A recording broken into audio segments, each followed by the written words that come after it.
Welcome. This is a presentation on the post-Viking mythographer. This is a cultural introduction to Norse mythology that talks a little bit about the background and the cultural context of the prose and poetic Edda that we get from Snorri Sturluson. What this presentation is going to really focus on is going to be some history, placing the place of Norse mythology, and yeah, basically preparing us to actually get into the mythology, which is going to be the subject of our next presentation. So what we're talking about, of course, is medieval Europe between 400 and 1000 AD. That's our time period and our general place.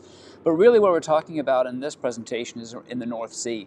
If you take a look at the Scandinavian peninsula in the right hand of that circle, and Iceland up at the top, and even Scotland over there, this whole area is under a lot of influence from Norse culture. And when we talk about Norse culture, what we're talking about is one of three broad sections. The scholars discuss this way of organizing these things a bit, but generally speaking, that orange circle down in the lower right-hand side, that's usually considered East Germanic, which includes Gothic language that died out at the beginning of the Middle Ages.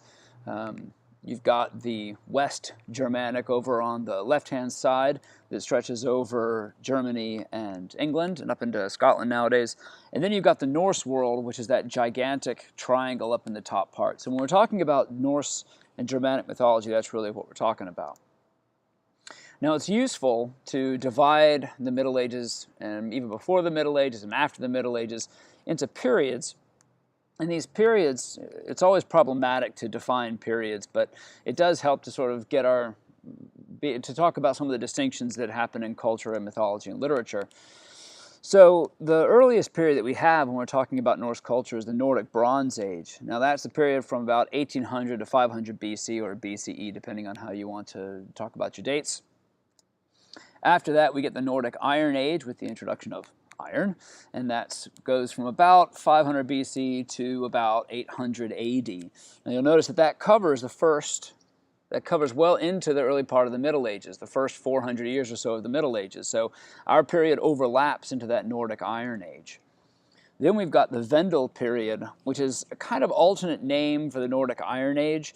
The Vendel Period properly is the age of migrations that you get in Germanic culture, where you've got these Germanic cultures sweeping south and westward, and it's important to realize that in these early periods, you don't really have literature coming out. This is because this is long prior to Christianity, and it's Christianity that brings textualization and recorded documents. Even the pre-Christian poems and things that we have from the Middle Ages, they're recorded by Christians in a later date, which is a whole different kettle of rather smelly fish. After the Vendel period and the age of migrations, you get the Viking period. Now, the Viking period is that age when you get widespread migration from Scandinavia, from Norway, from Sweden, from Denmark, and they spread out east, west, and south, and they start really impacting the cultures around them. And this is the period where we actually see we can start talking about Norse mythology, because it's the poetry of this Viking period that winds up in the documentation written down by Christians in a later date. This Viking period from 800 to about 1030 AD or so is really the last period in Norse culture prior to Christianization. So in this period, you get a lot of conversation in Christian culture talking about how evil and vile those Vikings are way up in the north, and how they don't pay attention to the Christian God, how they come down and steal our gold and kill our monks and all this kind of business. By the end of the Viking period, however, you start to see Christianity really getting a foothold in Iceland, in the Scandinavian peninsula, and from there on, Christian culture starts to dominate, and what you see then happening is an erosion of the old pre-Christian value system and the replacement of it by the Christian value system. Now this is also, once we get past 1030, this is also when we start seeing documents produced in the Norse world, and a lot of our documents that record Norse mythology don't come for another 200 years after this. So there's a lot of problems when it comes to interpreting the Norse mythology as a sort of, when we look at, like, for example, the prose Edda. The prose Edda is really a fairly dim memory. All right, so if we take a look at the items from the Vendel period, one thing that we do have, even if we don't have actual documents, we do have material goods. And so if we take a look at items from the Vendel period, we can start to see some indications of what that culture was like. Now, one of the things that we often see in the Vendel period, in this age of migrations, is we see a focus on wealth that you can wear. And a lot of it has to do with battle. If we take a look at this helmet here, if you take a look on that nose piece, right between the eyes, you see a little head. Now that head's actually quite important because there's no body attached to it. It's a severed head. And if you take a look above the eyebrows, you've actually got what look like these sort of coiled serpent or leaf motifs going on. And then if we take a look in between those two, going up from the head, you can actually see a raven or some sort of a bird up there. So what we have is either a raven or an eagle, both of which eat flesh, and underneath of it is a severed head. This is obviously some sort of a, it's a reference to battle. So from the Vendel period, we also get these swords. And if you take a look at this patterning in the swords, what you're seeing there is a Vendel age attempt to control the carbon that's actually in the sword. Now, the amount of carbon that's in your steel or in your iron is going to determine how hard it is, how bendable it is. If you take a look at the edges that are so ragged, that's because they've been very much corroded over time, and the interior is much harder. Now, you want your sword to be hard enough that it's going to hold an edge, but you also want it soft enough that it's not going to break when you hit something with it repeatedly. So what they did was they actually folded into this metal iron that had different degrees of carbon in it in order to have a sword that was supple enough to withstand the brutalities of battle, but also hard enough to hold its edge. And it creates some very fascinating swords. We still aren't really sure exactly how they did this. If we take a look at some other items, you can see this helm and camail.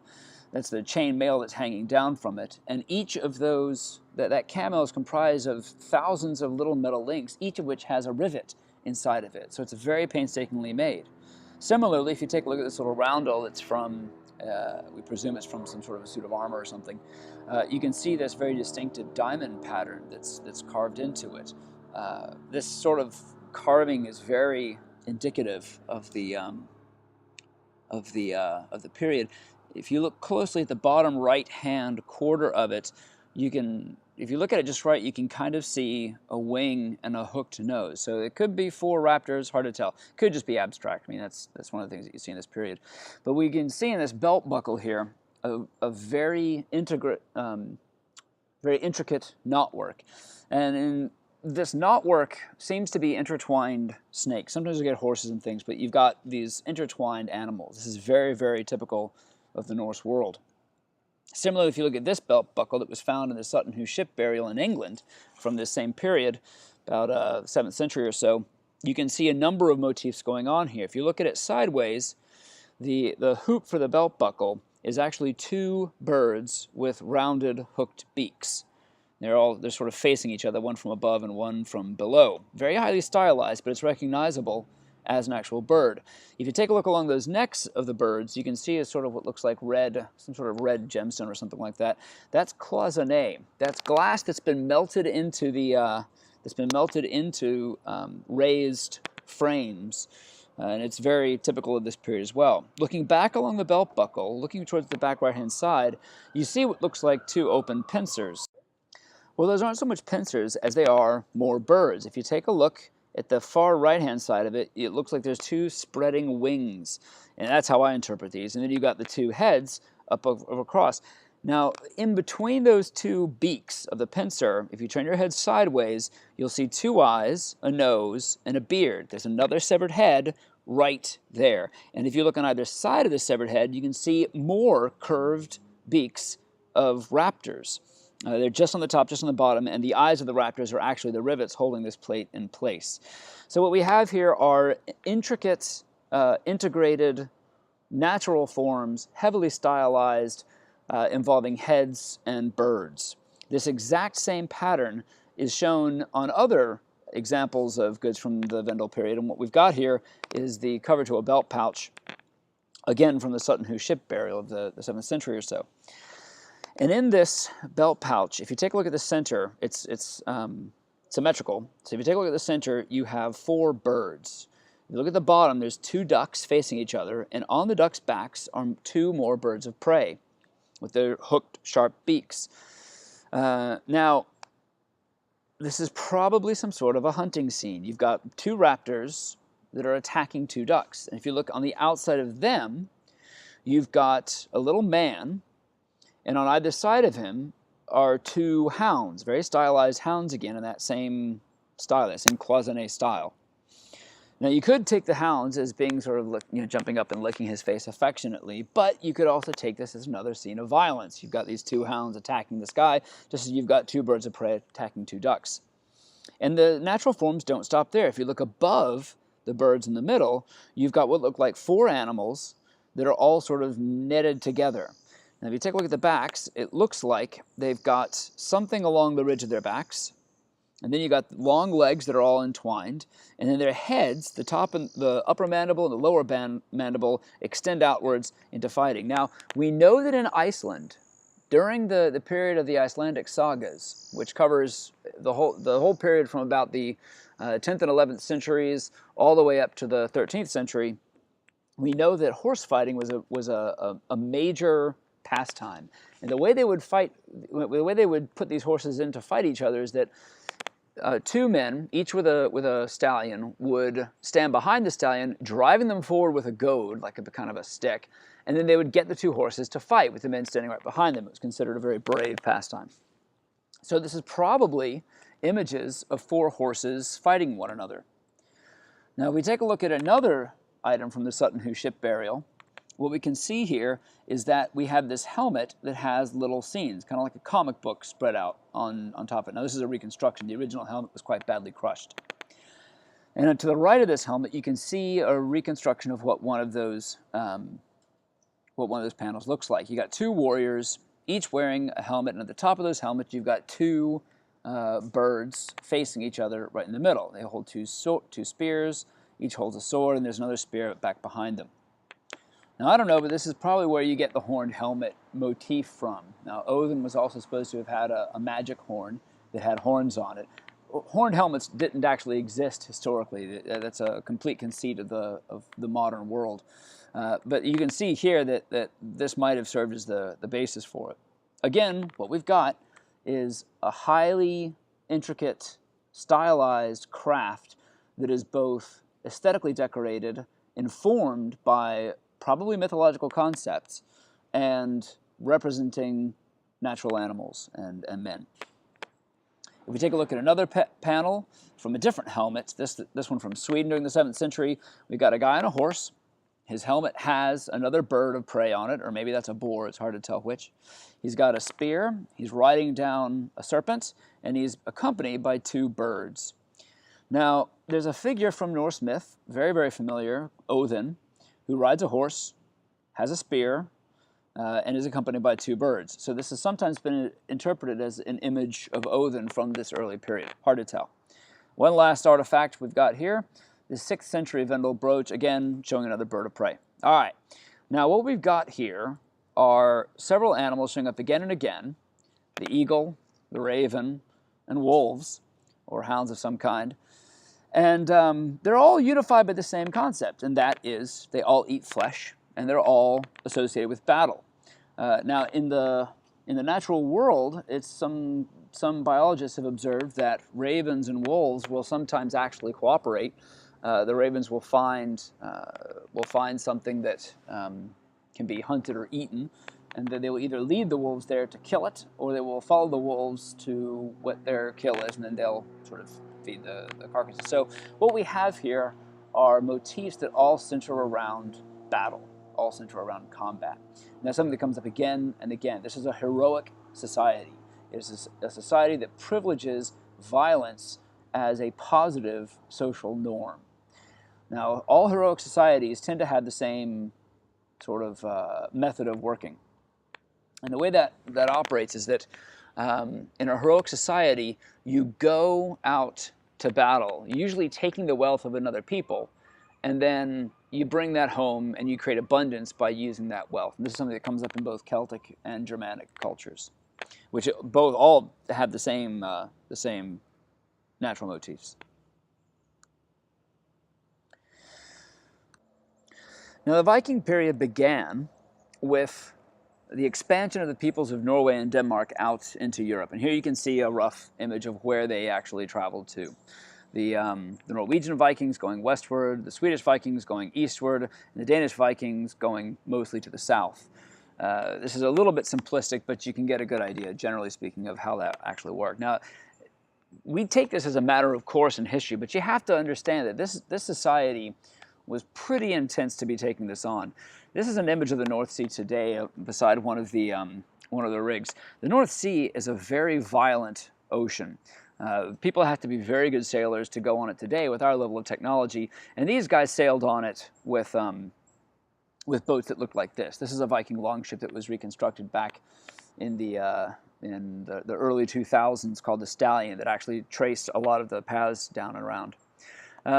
This was a society that knew how to calculate time very, very accurately. And one of the things that comes with calculating time is you have to really understand the motions of the sun, the motions of the heavenly bodies. So we have evidence of their ability to keep track of astrological phenomena through the use of what's sometimes referred to as the Viking Sun Compass. And the Viking Sun Compass is this device, a wooden round device that would float in a pot of water. And around the edges are these triangles carved into it. Now, the triangles aren't just pointing inward. They're actually delineating parabolae that indicate where the point of the shadow of the central nub should be, depending on how far north you are. So what you do is you float this in the water. The shadow indicates one given area, and this will then allow you to know how far relative north or south you are. It's a navigational aid. So this old idea that you get in the 50s that the Vikings wanted to stick close to land, or even it was still around in the 80s, that the Vikings wanted to stick close to land because they couldn't navigate, it's patently false. The interesting thing here is that this, here's a diagram of the actual compass at work. And this is, if you look in the middle of this is a compass, a modern-day compass with a fragment of one of these sun compasses actually imposed in the middle. So you can see how those triangles are pointing along specific parabolae. Now, this actually had greater significance beyond simple navigation. We would think of navigation as a largely mechanical act. But this had very strong mythological and cosmological associations because there are actual graves found on the continent that line up with these sun compasses. So this is a culture where the mythology is not considered just stories that are told about, dragons and fairies and all this kind of business in the past. These stories actually hold a much broader range of knowledge. Mythic knowledge is knowledge. It involves cosmology, it involves practical know-how, it involves history. All knowledge is bound up in these stories. So the oral culture of the Vikings really transmits all their information. So it makes mythology and studying the mythology of this period very valuable and looking to see what their knowledge base was. Now, real quickly, we're going to run through some of the changes in their settlement patterns. And what you see here are several reconstructions of a Vendel period settlement. You can see the pattern of the buildings in the top right. On the lower picture is how they would construct their walls, constructed out of wattle and daub, a way of sort of weaving wood together and then smearing it over with a kind of plaster. And then on the top left, you can see a forge where they would create these weapons and these things. So this is what they're working with to create all this stuff. So you're not talking about a society which is really developing its architecture, really developing its material culture beyond what you can wear. What they're doing is they're creating artifacts that embody their mythology. Now, what you see when the Viking period opens is a sudden change in their archaeology and settlement patterns. Here, what you can see is a Viking longhouse. And you can see that compared to the smaller buildings before, this is a much more impressive building. Inside this building, you can see stalls arranged along a central fire pit. You can see that sort of wooden structure on the left-hand side of that photograph is a cauldron over top of the central fire pit. And we know from the sagas that in these stalls, people would actually have set places based on their position in society. And of course, they developed the Viking longboat, one of the most advanced boats for the time, a very impressive piece of nautical technology. So what we have here is a transition from the Vendel period, where the construction is very simple, where you have a very mobile society that's based on expansion and heroism. And then when you get the Viking Age, it takes this heroism to a whole new level, where you have these much more elaborate dwellings that have the social norms actually built into the dwellings themselves, the mythology playing out in the actual goods. So this is our overarching history. So now we're going to get into a little bit more details of history. Now, the Viking period really opens with the rise of the Norwegian king Harald Fairhair. Now, Harald Fairhair, what we know about him comes again from several hundred years later from the sagas. And Harald Fairhair unifies Norway through a battle from 1866 to 1872, a series of battles where he becomes the undisputed king of Norway.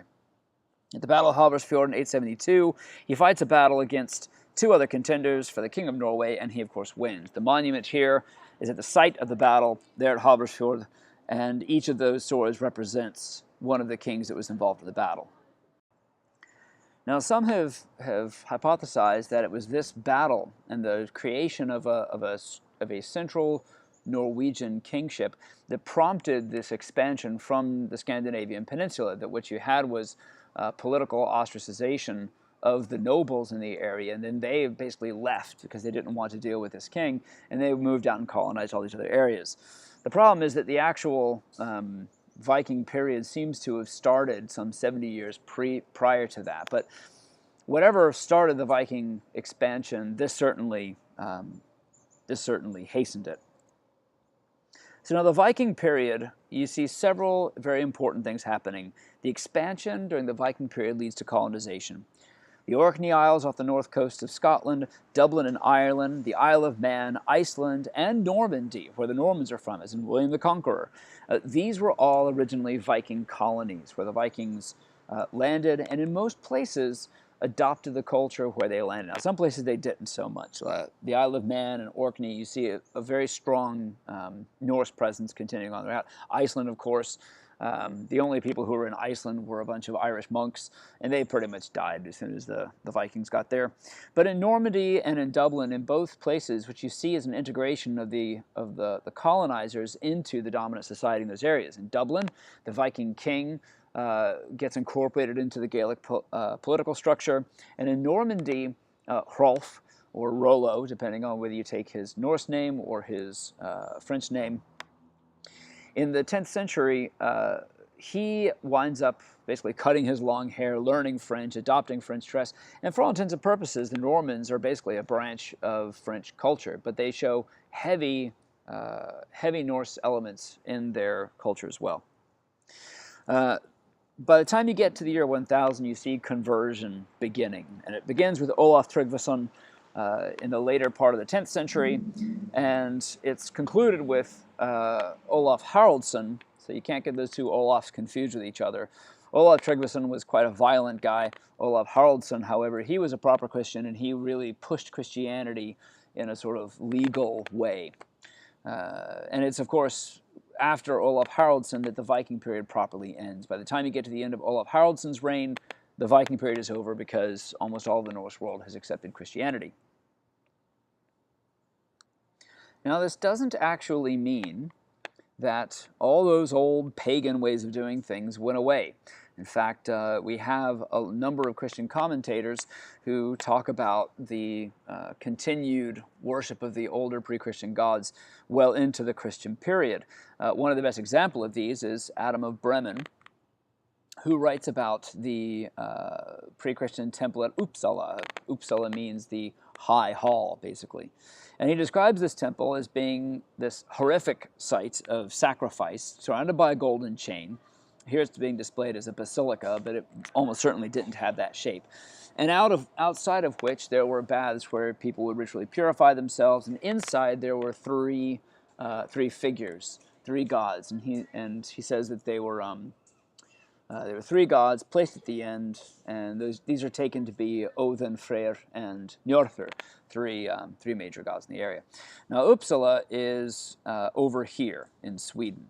And you can actually go there nowadays and have a look at it. This is what it looks like. There's three large mounds. So far we've found no trace of an actual hall there. So we don't really know whether Adam of Bremen was basing this on descriptions or if he actually had some experience of it himself. We still don't quite know how to rectify the discrepancy between what we see at the site and what we get from Adam of Bremen. He could have been describing other halls that he's seen and then imposing them on Uppsala because Uppsala, it was known to be a major cultic center. We know that people would travel to Uppsala for sacrifices, and of course Adam of Bremen says that, every 9 years 81 humans and children and animals would be sacrificed, 81 of course being 9 times 9. Now, the number 9 has very, very strong connotations. So this is this is about as far as we can take the archaeological evidence, the evidence of material culture, and it's after Adam of Bremen. Once we start getting into the Christian period, that we start seeing the literary traditions of this pre-Christian period being written down. So let's talk about that next. All right. So Norse literature. This is properly Old Norse literature. This is a linguistic distinction, a linguistic title. Old Norse follows specific grammars, and the literature spans all the way from 800 to about 1400. Now, most of what we're going to talk about here actually was written down and is contained in manuscripts that are as early as the 13th century and are as late as the 18th century. So many of these Old Norse poems are dated back earlier than their textual forms. All right, so first of all, we got the mythological corpus. This is Viking poetry, and it's also Snorri's Eddas, and it deals with mythology, the gods, monsters, cosmology, all this kind of a business. Then we've got the Fornaldarsögur, which are the legendary sagas, and there's about 28 of them, and these specifically deal with great heroes like Sigurd, the dragon slayer, with Brynhild, the Valkyrie. You've got a whole bunch of different guys, but these are the big legendary figures that are usually dealing with mythological figures like Odin as well. Then we start getting into the actual historical sagas, like the Konungasögur, the king sagas, and this deals with kings of Scandinavia and Denmark, and there's about 29 of them or so. Many of these sagas relate to real historical figures, but a lot of times they show either earlier mythological tropes or later narrative tropes. For example, chivalric literature had a major impact on the sagas. And so what we see happening is that you can see old mythological concepts like the heroism and the gods and all that kind of a business playing out, but then the heroes, the kings and whatnot, are following chivalric tropes. So, for example, Harald Fairhair is trying to win the love of a woman, and she rebuffs him and says, I'll only take you when you're king of all of Norway. And so Harald takes a vow that he will not cut his hair or groom himself until he is king of Norway and wins her love. And his hair gets so manky and matted that it's really horrible. But once he actually becomes king, he cuts it, he washes his hair, and he's called Harald Fairhair. Now, this is obviously a chivalric trope and not an earlier mythological trope. So this is the sort of stuff we're talking about. And then we've got the Íslendingasögur. These are the sagas of the Icelanders. Iceland was colonized during the Viking period, and by the time you get to the 10th and 11th centuries, what you see happening is families are recording their early history there in Iceland. And so what they do is they then write that down during the Christian period, and these become the sagas of the Icelanders. And there's about 43 of them. This was a big deal in the time. And finally, what we have are the Riddarasögur, the Knights' sagas. And these are translations and original compositions of chivalric tales, King Arthur and Lancelot and all that business. Because again, most of these sagas are being written down in a later period, most of them in the 13th century. Okay. Now, we actually know the names of some of the authors of these sagas, and one of the most important ones is this guy Snorri Sturluson, very unfortunately named for English. Far from being conducive to sleep, Snorri Sturluson is actually one of the most exciting writers of the time. He lived from 1179 to 1241, and he was a diplomat, a soldier, a spy. He had a really interesting existence. And he noticed that in his Christian period, many of the old traditions of the Vikings were being forgotten. And so he wrote down a lot of these old traditions in what he called, what are now called the Prose or Younger Edda. And these he divided into three sections: Gylfaginning, which deals with mythology; Skaldskaparmal, which deals with poetic diction; and Haltatal, which deals with meter. So what he's doing is he's writing a manual for how to understand the old poems, because people are starting to lose the ability to understand them as Christianity eclipses that old Viking culture. Now for our class, Gylfaginning is the one that really matters most, because it's in Gylfaginning that we see most of these old mythological stories and tropes playing out. So that's where our readings are taken from.